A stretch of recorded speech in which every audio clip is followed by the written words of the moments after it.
Ready to go? Yes. Hey everybody, this is Rich and this is Beekeeping with Rich. So interesting story. Um, I've got a whole lot of extra beehives that need to be given away. And last week my friend Frank called and said, "Hey Rich, I can take 2 colonies." And I said, "Great." I said, he goes, and he wants to make sure he understood the deal. And the deal is, I use your boxes. I put my frames full of bees in your boxes, and you give me empty frames, empty medium frames. And when I say empty, I mean without bees. I mean they could have foundation in them or whatever. Though I usually tell people, if you want the foundation, push it out because I'm not going to use it particularly.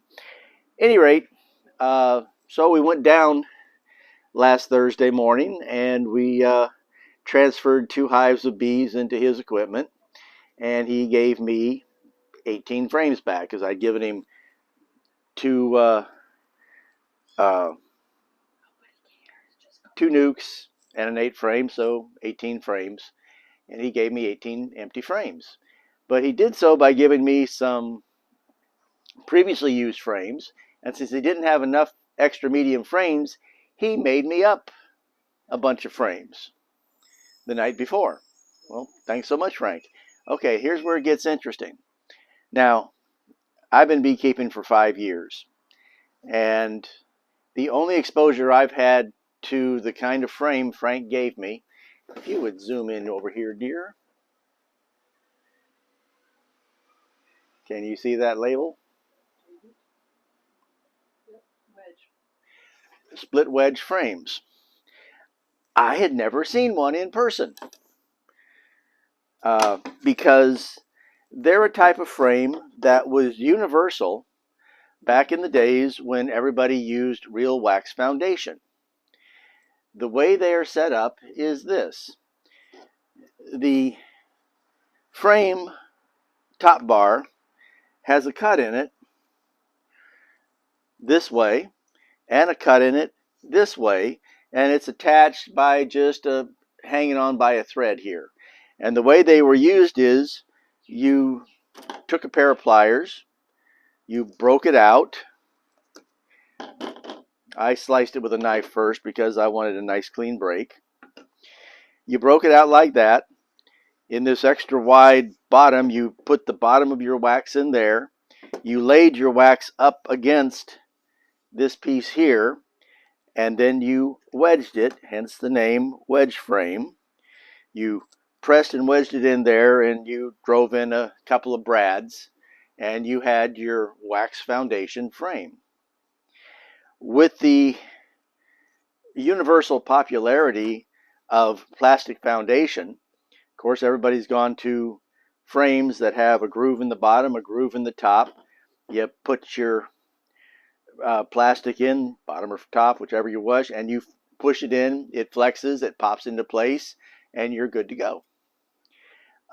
So literally, I've been keeping bees for over 5 years now, and I have never encountered one of these frames. I'm certainly not going to order some just to look at them, because all I've ever read is that if you want to use these frames for foundationless beekeeping, you cut that piece out and you turn it at a right angle, put a line of glue on it, and you put a couple of brads in it. That's what I've done right here.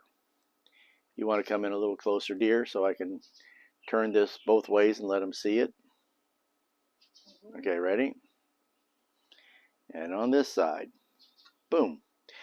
This is what all of the books and reading I've ever done told me to do with these.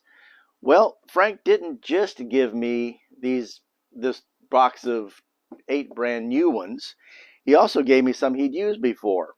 And that is interesting in and of itself, because here's one of Frank's old ones. And I should follow up here. Let me do something else first here. Let me take one of these out of the box, and I'll point a couple of things out. So it's cut down through here, and it's cut down over here. Well, that is small hive beetle heaven right there. That is just the right size for them to deposit their eggs in, and the bees can't do a thing about it. So that is a terrible idea. Obviously, Frank thought so too, because he popped the wooden piece out and then just laid it straight back in where it was and put a couple of brads in it so that this part was flat in, but the groove was left here. And the bees built wax just fine with nothing but the negative groove, the negative ridge, as it were. They apparently drew perfectly good comb with absolutely no ridge down the middle. And there was another one that he did, which I've already modified here by putting these popsicle sticks in it. So we'll get back to that later on. So you can do that. And there's another one that he did, and it gets even easier. He took that out and he just popped that in here like that, because the bees will draw just fine with nothing more than this ridge line right here. I mean, it's a line of demarcation. Yeah, they were a little bit more one-sided than the other, but everything kind of evens out. So you can see that you can make one of these frames into a foundationless frame by just removing this piece right here and doing nothing more. It gives you a nice ridge, just the right size. They are going to be a little more likely to angle it that way, so you might want to use frames like this up in the honey super, where you might put 7 frames instead of 8 if you're an 8-frame beekeeper, or 9 frames instead of 10. You put them a little further apart, they build a little fatter. If you're going to use frames like that, that's probably a good idea. Okay, so boom, there's all kinds of ways to do it. Now I'll show you what else I found playing here. Let's see. There we go. Where's the one I've already done this to?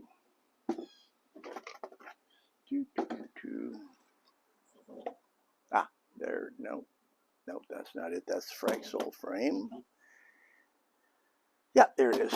Okay, so during COVID, the height of COVID, I couldn't get any popsicle sticks the right size, which is this. For the more modern frames that pop in, this standard popsicle stick laid in the groove gives you a ridge this high, and that's perfect. Okay? Using popsicle sticks like this, yeah, tongue depressors really, but they came from the craft section at Walmart. So I'm going to still call them popsicle sticks, using popsicle sticks like this, the stuff ridged up way too high, much higher than it's showing you right here in these. And the bees tended to draw off of one side. And I mean, literally, they would draw a piece of comb this way and a piece of comb this way, and it was a mess. So I very quickly took to carving these down when I was forced to use these and nothing else. Easily done. So it was no biggie. But that wouldn't resolve the issue with that ridge on the side like this. But what does resolve that issue is, oh look, how cool and easy. The standard popsicle stick, if you have a big bunch of them and you've got them to waste, and that's a literal term for doing it, the popsicle stick fits perfectly into that slot, absolutely flush, fills it up so you can just run yourself a line of popsicle sticks down here. And I'm going to use these up because they've just been, I won't throw anything away, but I'm going to use these up in the top, and I'm just going to carve them down a little bit like that. That's how I'm going to convert all of these frames. I like a 1/4 inch central ridge, but I'm certainly not going to leave the small hive beetles this lovely little area to deposit their eggs in. But I just wanted to show you that if you frames anymore are really expensive, and not that many beekeepers still use wax foundation. It's labor intensive. You need a little more training to do it. Down here in South Florida heat, a lot of times you put that frame in and the stuff will start sagging. I do know one beekeeper who does use wax frames, but he uses the shortest frame because he makes comb honey. So no wires, and he uses the frames that are this short, and he uses wax because he's going to slice across it. But that's so short that there's no real room for sagging. But if you're going to put a deep frame in or something, then the chances of the heat down here wanting to pull the weight of it and shift it and sag it in the middle is just too much. Nobody down here uses these. But if you happen to run across a good deal on the wedge top bar frames, grab them. There's all kinds of different things you can do with them to make them work for you if you're a foundationless beekeeper. And of course, if you're a foundation beekeeper, you can still use them like this, but I would use this little popsicle trick that I came up with to fill in this side piece. Under no circumstances, unless you're up in New England somewhere, would I leave this little gap on the side open. You can fill it with honey or beeswax if you want, but that just gives the wax moth someplace to chew as well, so I'm not a big fan of doing that. So I'm going to cut one of these out so that you can see how that works. Because I wouldn't be doing it for myself, I'd be leaving them in there. But take a paring knife from the kitchen, thin bladed knife, run it down.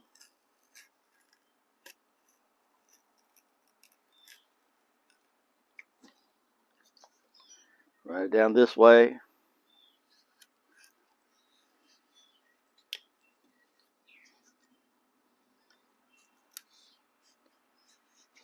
Now these were put together with glue, so there's a spot of glue on each end, so it's a little harder to force the ends on this.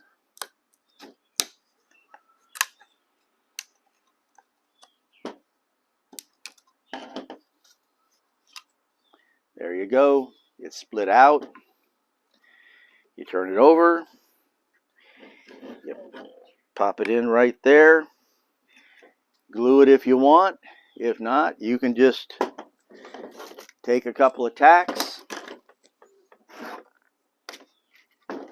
This table bounces around too much.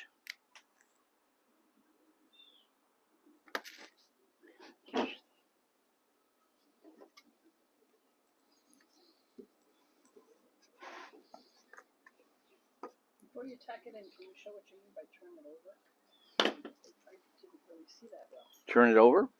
Yeah. Okay. Show what you're talking about when you take it out. All right. So it comes out. It's presented like this, and you break it out using a screwdriver. I saw the breakout. That was Okay. So it comes out. Comes out. You turn it sideways? You just turn it sideways. And they're the precise width of this, so they actually wedge in just fine. Okay. Now go ahead and continue what you were doing. As you can see, it doesn't fall out on its own. You just lifted it out of my view.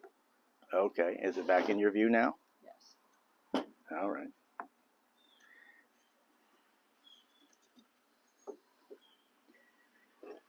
I found that it was easier to start a ice pick in there, shove the nail in, tap, tap, tap, tap, tap, tap, tap, tap, tap. You don't have to say tap. I'm sure they can hear it. Oops, that one went a little high.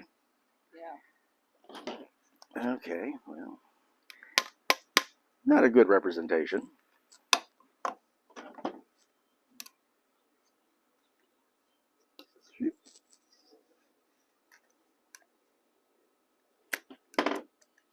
Luckily, it's soft pine, so it's easily enough pulled out.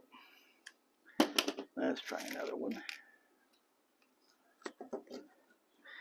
Guess I got to make sure to angle that hole down, because little tiny brads like this, the difference between summer and winter wood on here, the growth rings, is sufficient to redirect the nails.